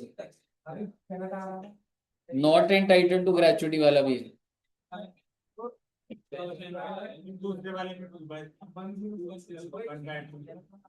हाँ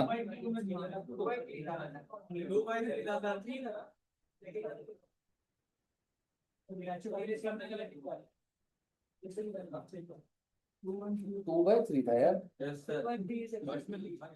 मैंने क्या लिखवाया तुम्हें? 1 बाय, पहले वाले में क्या लिखवाया?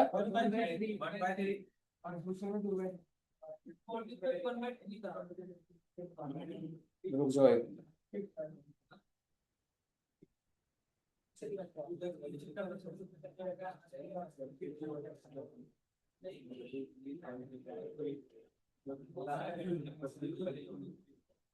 एक बार अगला करना है, एक बार जो भी नेक्स्ट काम करें उससे अलाउड करो।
ठीक है,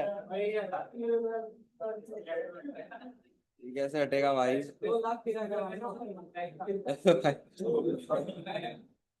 अब सर करेंगे भाई। अरे 155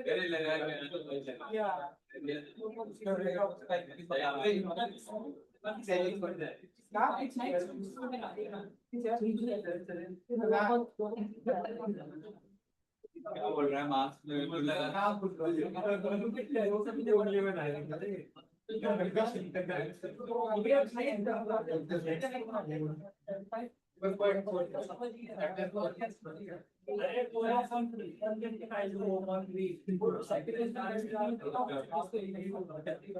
पेज नंबर कहाँ पे? साइड में तो पेज अरे 155 है ना?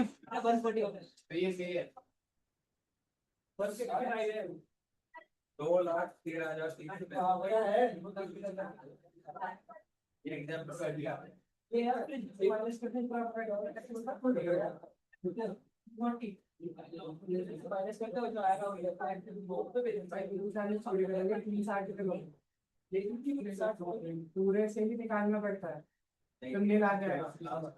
हाँ लाओ, भाई 2 लाख का मिल रहा है उसको रिसीव भी है, मतलब हम उसमें से एग्जाम से निकालना है। यही तो है।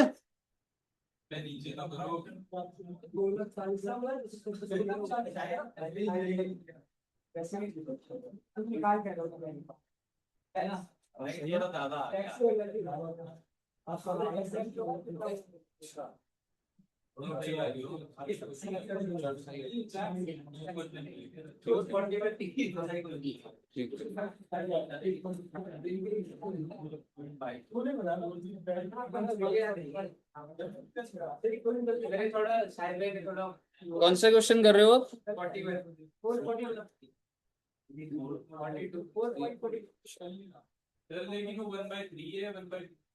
यार कौन से वाला कर रहे थे हम लोग? पहले वाला बताना, एक मिनट रुको। 2/3 ध्यान आ रहा है मुझे, पर 1/2 भी लग रहा है मुझे यार। अगर इधर लिखा है, एक मिनट रुको, 1/2 लिखवाया था मैंने, 2/3 लिखवाया? 1/2 है बुक में, 1/2 होगा, 1/2 होगा। एक बार इसको नोट्स में अपडेट कर लेना बच्चे, मैंने 2/3 लिखवा दिया से। एक बात बताइए, अभी जो लोगों ने पेंसिल की नोट्स बनाए थे ना, ओ इधर एक सेकंड रुक जाओ। आप लोगों ने क्या लिखा था? रिसीव्ड ग्रेचुइटी और not received gratuity. Received gratuity में कितना लिखा हुआ है, और नॉट रिसीव्ड में 1/2 कर दो उसको। 1/2, 2/3 नहीं था, 1/2। और उसमें फिर वर्किंग भी तो हिल गई होगी हमारी। टोटल कितना रिसीव हुआ था? जो नोट्स बने थे टोटल कितना रिसीव था? रिसीव हमने कुछ और लिखा था। रिसीव कितना लिखा था? 20 लाख। और 1/2 कितना आएगा? 25 लाख। हाँ, तो एग्जाम तो अभी भी वही आ जाएगा। ठीक है, चलिए कूल। ओके, अब आप मुझे बताइएगा,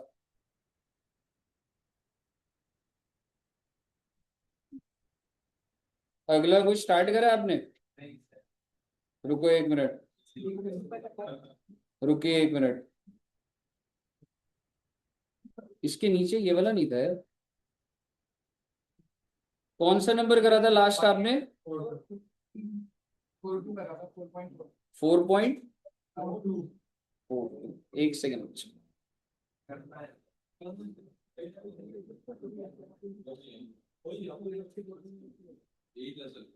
चलिए आइए 4.43 देखेंगे एक बार। आराम से देखना बच्चे 4.43 को, बहुत सारा डेटा 4.43 में।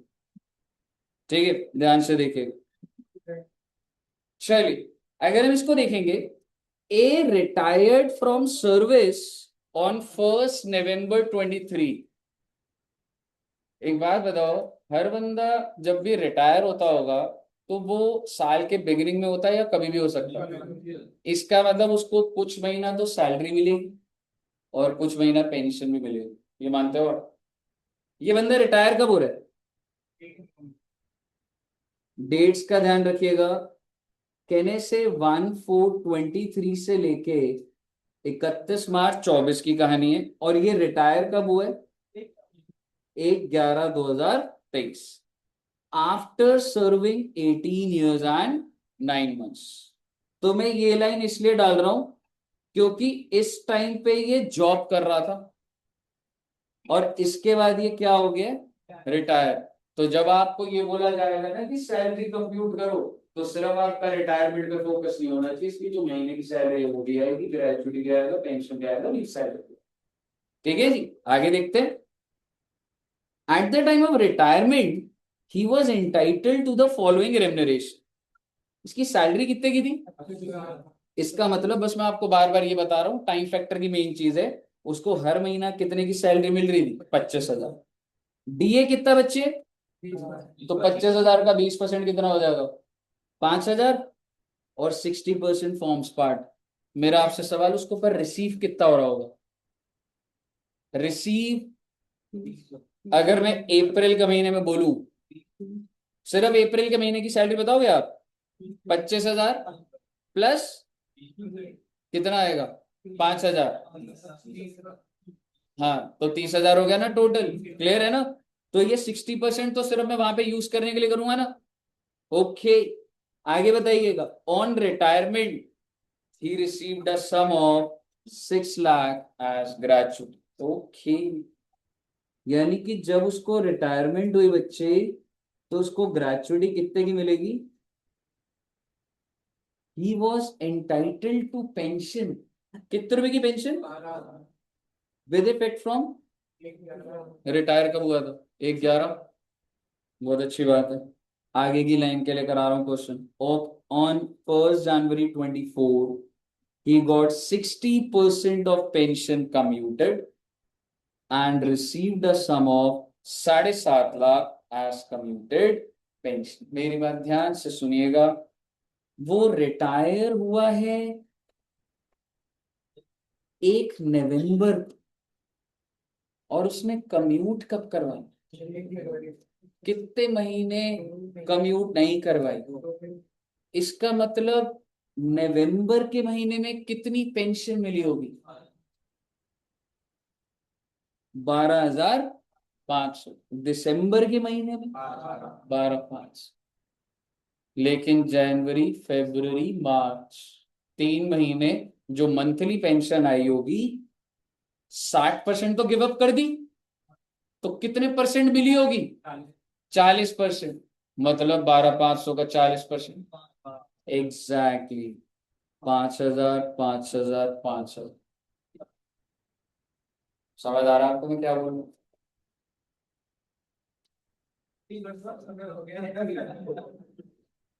मुझे बताइए, जिस दिन उसकी रिटायरमेंट हुई है उस दिन उसने कम्यूट नहीं कराया, यानी कि तब तो 12,500, 12,500 मिल रहे थे, लेकिन आज 3 महीना उसको 40% मिलेगा क्योंकि उसने 1 जनवरी को करा।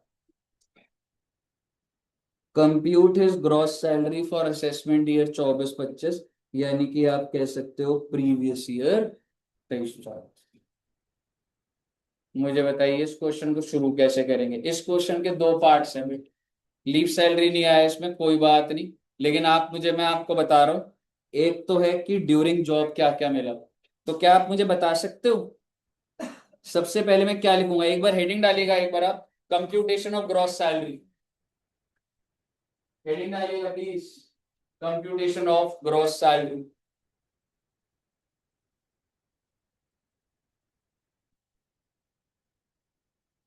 और पहले ना बच्चे अपना फोकस रखना, 1 अप्रैल से 1 नवंबर, कितने महीने हो रहे हैं? 7 मंथ्स। तो बेसिक सैलरी कितनी मिलेगी उसको? हाँ जी, 25,000 इंटू 7। डीए कितना मिलेगा बेटा? 20%। लेकिन ये बेसिक सैलरी थोड़ी थी कि ऊपर 25,000 पर सैलरी की है। अगर कुछ ऐसा नहीं दिया होता तो बेसिक इंक्रीमेंट हुआ बीच में तो डीआरएस वाला उसको ऊपर रखा है। डिपेंड। हाँ, अगर सपोज कर, क्योंकि मेरा डीए सैलरी से कनेक्टेड था, और अगर मैं इंक्रीमेंट करके 25 को 40 कर रहा हूँ, अगर डीए को कनेक्ट करा हुआ है, तो अगर मैं तेरा डीए फिक्स कर दूं, अगर डीए दे रहा है फिक्स सैलरी के ऊपर आ रहा हूँ 1 सेकंड। हाँ हाँ, जैसे तुम बेसिक सैलरी निकालते हैं जो भी डीआरएस जो होता है, तो पहले 20% चढ़ते हैं, फिर उसके बाद कोई भी मतलब 80% भी नहीं, वो उसके दूसरी कट करेगा। 80% आपको कट करना है अगर आप ग्रेचुटी निकालते टाइम सैलरी का मतलब था तब करते, या जैसे आप एचआरए निकालते थे उन पर्पस के लिए 80% या वो करना हो। अभी तो तेरे को पूरे मिलेगा। तेरी सैलरी कितने की? 25,000। डीए कितना? 5,000। वो तो जब मैं वो एग्जेम्पशन निकाल दूं तब मेरे को वो चीज करनी, वरना नहीं करनी। पैसा पूरा दूंगा तेरे को डीए। हाँ जी, क्या कह रहे हो दोस्त?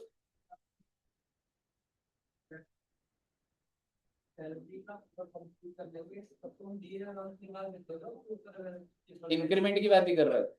हाँ, वो तो बोथ वेज कैलकुलेशन है। पहले कर दिया फिर इंक्रीमेंट दे दिया तो ऑटोमेटिकली कैप्चर हो जाए। मुझे बताइए, क्या बेसिक और डीए डाल दिया बच्चों ने? अब एक बार पहले पेंशन पे आ जाओ। और पेंशन पे मैं तुम्हें ये बोलना चाह रहा हूं, पहले अनकम्यूटेड का दिमाग लगा लो। 12,500 कितने महीने? 2 महीने। और 5,000 कितने महीने? सबको सेटल्ड दी है बात। आपको दिख रहा होगा अनकम्यूटेड पेंशन, 12,500 मल्टीप्लाइड बाय 2 और 5,000 मल्टीप्लाइड बाय 3 और आपकी कितनी आ गई जी ये पेंशन? 40,000। अनकम्यूटेड लिख लीजिएगा पहले। हाँ जी, डीए तो दिया देख 20% दिया हुआ है ना, तो 20% ऑफ 175।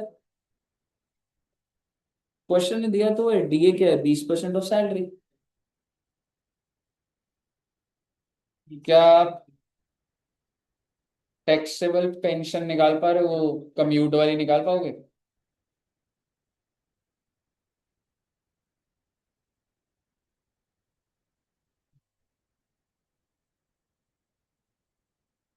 टोटल पेंशन कितनी मिली है जी?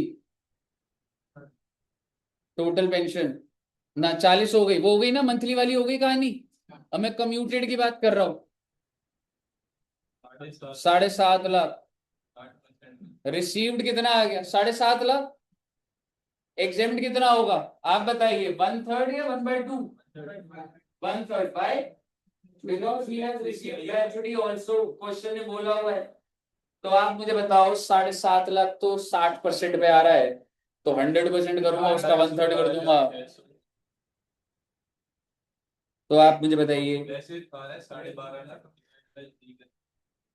12.5 लाख। ये देखना बच्चे, ये मैंने सबसे पहले लिखा रिसीव, सबसे पहले आया बच्चे रिसीव। उसके बाद 7,50,000 तो सर 60% कम्यूट कराने पर आता है,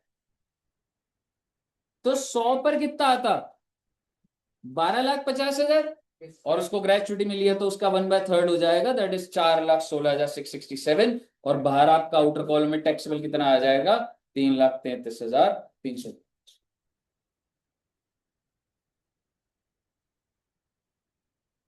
क्या रह गया वो हमारा? ग्रेचुटी। ग्रेचुटी रिसीव्ड कितनी? 6 लाख। मेरा आपसे सवाल है, अगर रिसीव्ड 6 लाख है, पहले बताओ गवर्नमेंट है या नॉन गवर्नमेंट है? Non government. कवर्ड या नॉट कवर्ड? कुछ लिखा नहीं तो नॉट कवर्ड। नॉट कवर्ड का मतलब आपकी 3 लिमिट निकलेंगी। पहली हो गई एक्चुअल रिसीव्ड। एक्चुअल रिसीव्ड कितनी है? 6 लाख। उसके बाद क्या करोगे आप? 15/36 into 15/30 into 10 month average salary. 10 month average salary निकाल पाओगे? बेसिक दिया हुआ है, डीए दे रखा है, 10 महीने का निकाल दो ना। समझ रहे हो ना क्या बोल रहा हूँ? 15/30 करोगे into 10 month average salary. Salary कितनी है आप? 25 प्लस 5 लूंगा या 5 का 60? 60 तो कराए बच्चे। तो वो 10 मंथ्स का 28,000। और अगर कोई इंक्रीमेंट नहीं है तो वही आ जाएगा into completed year. Completed year कितने? 18 साल 5 महीने, 18 साल लूंगा। और तीसरी लिमिट आपको पता है, एक बार निकाल दीजिए जरा, एग्जाम्पशन कितनी आ गई। प्रॉपर वर्किंग नोट बना लीजिएगा। 252। ओके, 2,52,000। और टैक्सेबल कितना हो जाएगा बच्चे? 3,48,000। प्लीज इसको आराम से बनाइएगा, ये अच्छा क्वेश्चन था। 5-10 मिनट ले लो चाहे और, लेकिन इसको सही से बना लेना बच्चे।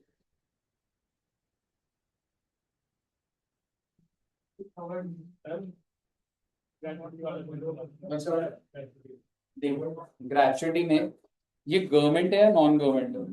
Non government. कवर्ड है या नॉट कवर्ड है नहीं दिया हुआ तो हम क्या मानते हैं? Not covered. तो अगर तू देखेगा तो 3 लिमिट निकलेंगी। पहली लिमिट क्या हो जाएगी दोस्त? Actual received. ठीक है, पहली लिमिट देख मैं क्या बना दूं? Actual received. आखिरी लिमिट कौन सी है? 20 लाख। अब इसके बाद में क्या करूंगा? 15/30, क्योंकि नॉट कवर्ड है। अब मुझे बताइए इसकी 10 महीने की सैलरी कितनी? बेसिक कितना था इसका? 25। डीए कितना है? 5,000। मैं डीए पूरा लूं या 60%? तो 5,000 का 60% कितना होता है? 3,000। तो टोटल कितना हो गया बच्चे? इंटू 10 कर दूंगा, 10 महीने की आ जाएगी, इसको डिवाइडेड बाय 10 कर दूंगा, एवरेज करना है ना मेरे को। 10 महीने की सैलरी ली और उसका एवरेज कर दी, समझ आया? 28,000 तो महीने की है, पिछले 10 महीने की कितनी है? 28 इंटू 10, कोई इंक्रीमेंट नहीं है उसका, उसको डिवाइड कर दिया। 28 ही आएगा, लेकिन हमें मतलब वो वर्किंग पता लगनी चाहिए। मल्टीप्लाइड बाय, और इसके बाद मल्टीप्लाइड बाय कितना कंप्लीटेड ईयर है? 2,52,000 आ रहा है।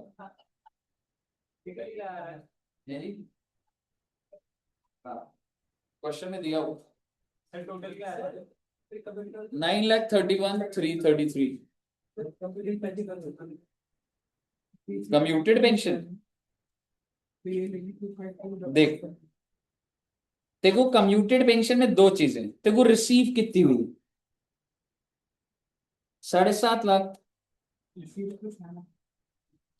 सॉरी रिसीव कितनी हुई है? 6 लाख, नहीं नहीं यार, 7.5 लाख ही था। Received a sum of 750 as commuted pension, तो मुझे रिसीव कितनी हुई है पेंशन? 7.5 लाख। अब एग्जेम्प्ट कितनी होगी? सबसे पहले देखो कैटेगरी बनानी पड़ेगी, भाई ये गवर्नमेंट है या नॉन गवर्नमेंट है? Non government. Received graduate, received gratuity या नॉट रिसीव्ड? रिसीव्ड लिखा तो हुआ 6 लाख की ग्रेचुइटी मिली, तो अगर रिसीव्ड होता है तो कितने एग्जेम्प्ट हो जाते बच्चे? 1/3। तो 1/3 किसका निकालू? 1/3 ऑफ 7.5 लाख?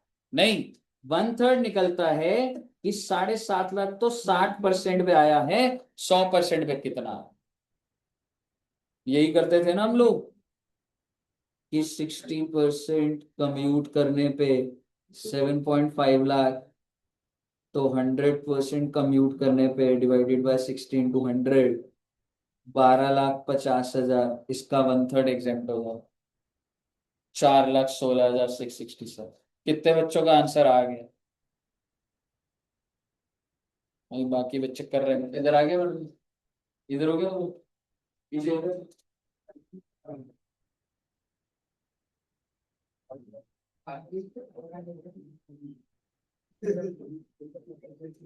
आगे बढ़ सकता हूं?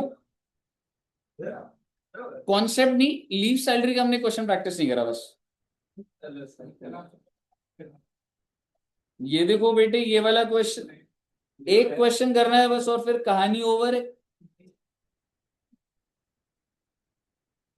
4.44 देखते हैं एक बार। बस मैं आपको ना, आप नहीं करना है ये, मैं कुछ नहीं बोल रहा, बस आपको मैं ये दिखाना चाह रहा हूं, लीव एंटाइटलमेंट ये 11/2 नहीं है। लीव एंटाइटलमेंट क्या होता है कि कंपनी कितनी लीव दे रही है, so this is technically 1/2, that is 45 days. आप समझ रहे हो मैं क्या बोल रहा हूं? क्वेश्चन क्या बोल रहा है, कितनी एंटाइटलमेंट दी है आपको? ये आपको क्या दिख रहा है लिखा हुआ? 11/2 वो मिस प्रिंट है, वो 1/2 ऐसे, सो दैट इज टेक्निकली 1.5 महीना, दैट इज टेक्निकली 45 डेज। ठीक है, अब एक बार मैं क्वेश्चन को रीड करा दे रहा हूं, सिर्फ रीड कराऊंगा, सॉल्व आप करेंगे, 4 लिमिट आप बनाएंगे, वही वाला कॉन्सेप्ट ध्यान रखना। ठीक है, E is an employ of XYZ private limited. मुझे सबसे पहले बताइए ये एम्प्लॉय कहाँ का है, गवर्नमेंट या non government? Non government. Retired from the company on 30/11। आप देखो जब भी लीव सैलरी आएगा ना, क्वेश्चन स्मार्टली रहेगा, क्योंकि 30/11 लिखा, क्योंकि उससे क्या होगा, जो 10 महीने होंगे वो थोड़े फ्रैक्शंस में नहीं बनते, समझ रहे हो? तो इसमें मैं नवंबर का मंथ भी काउंट कर रहा हूँ। एग्जैक्टली, ठीक है। Eight the time of his retirement he receive 14,40,000। अब मुझे बताइए लिमिट नंबर ए क्या होगी? 14,40,000। और लिमिट नंबर डी 25 लाख। ठीक है जी, the following information is provided by salary at the time of retirement 90,000। कितने साल काम करा? 8 महीने को काट ही दूं तो सही है क्या? समझ रहे हो, क्योंकि लीव सैलरी के अंदर मुझे फ्रैक्शन नहीं चाहिए, कंप्लीटेड ईयर चाहिए हो। How much leave is entitlement, I mean कितनी मिला उसको, पैसा कितना मिला है? 14,40,000। सर ये तो पहले ही दे रखा था, ऊपर दे तो दिया, 14,40 मिल गया, दोबारा लिख दिया उसने, कोई दिक्कत नहीं। यहां पे आपको दिमाग लगाना होगा, leaves availed, what do mean by leaves availed? Leaves taken, balance unavailed at the time of retirement, तो ये unavailed. Average salary from February to November, यानी कि वो 10 मंथ एवरेज सैलरी दे रहा है आपको, 88,000 है एवरेज सैलरी, और उसको मैं 10 से मल्टीप्लाई कर दूंगा। ए, तो लिमिट नंबर बी देखो ना, एवरेज सैलरी कितनी, 88,000 गिवन है, उसको किससे मल्टीप्लाई कर दूंगा, 10 से, 8,80,000 आ गया। बेटे कौन सी लिमिट रहेगी, लिमिट नंबर सी दिमाग लगा लीजिए, लिमिट नंबर सी निकाल दीजिए। आप खुद दिमाग लगाइए, कितनी छुट्टियां मिली, कितनी उसने ली, कैसे निकालो। पहले आराम से 4 लिमिट में से 3 लिख लो, फिर उसके बाद ट्राई करिए।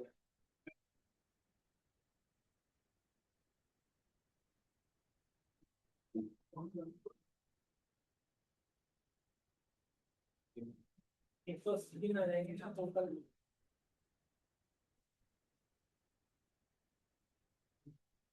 88,000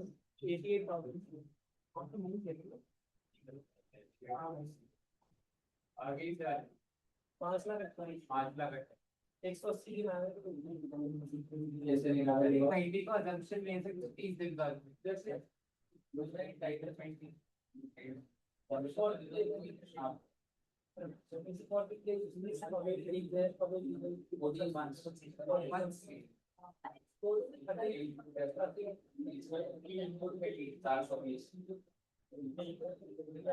ये क्या आया तेरा, अभी छुट्टियां ली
सुनो एक बार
देखो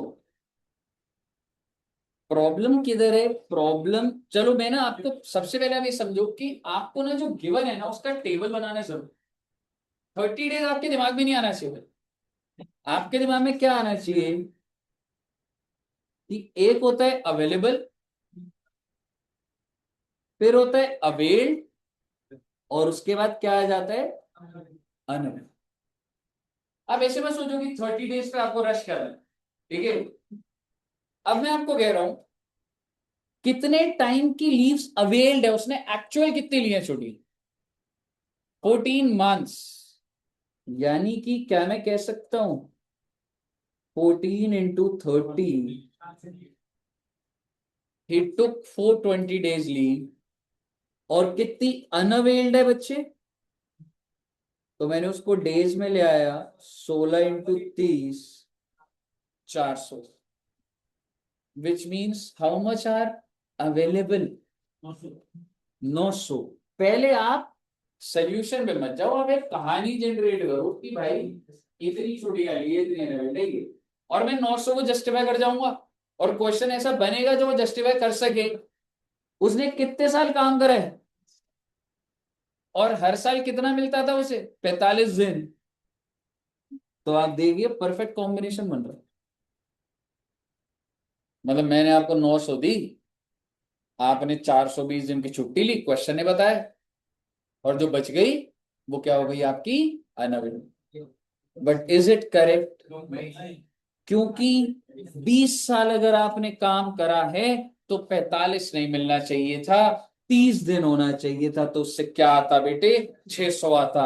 और एक्चुअल लीव तो आपकी वैसी 420 रहेंगी, तो कितना आ जाएगा, 180। अब आप मुझे बताइए 180 को जब तुम डिवाइड करोगे किससे, 30 से नहीं करोगे महीना निकालने के लिए, तो 6 महीना आ जाएगा।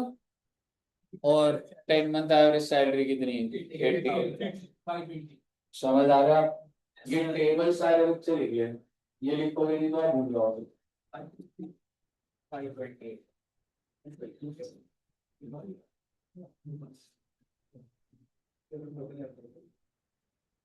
एक और क्वेश्चन आप करना चाहते हैं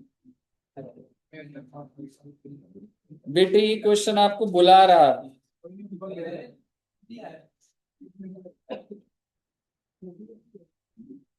बस एक क्वेश्चन कर दो बच्चे,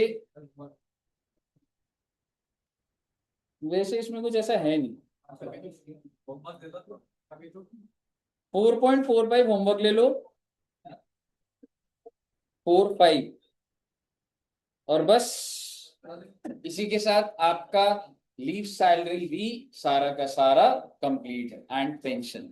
ठीक है बच्चे, तो यहां तक आप सारा कर लेना। नेक्स्ट क्लास में मुझे 10 मिनट लगेंगे रिट्रेंचमेंट कॉम्पनसेशन और बीआरएस कराने में, और उसके बाद हमारा परक्विजिट स्टार्ट हो। ठीक है बच्चों, चलिए। हाँ जी, अरे आ जाएगा पीएफ भाई,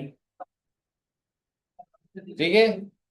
पीएफ अभी होगा सबसे आखिरी, जो आखिरी की 2 क्लास हुई थी पूरे पीएफ की होगी। ठीक है दोस्त, चलिए तो इतना रखते हैं बच्चे, और अब हम कितने बजे मिलेंगे, 3 बजे, 20 मिनट है, 3 बजे मिलते हैं, और नीचे क्लास रख लूंगा अकाउंट्स, कम ही बच्चे होंगे ना, तो अब नीचे गर्मी लगेगी, पर इधर सही तो रहता है, कम होंगे, इधर ही ठीक है, इधर ही ठीक है। 3 बजे मिलते हैं, okay, thank you very much, short बहुत बहुत।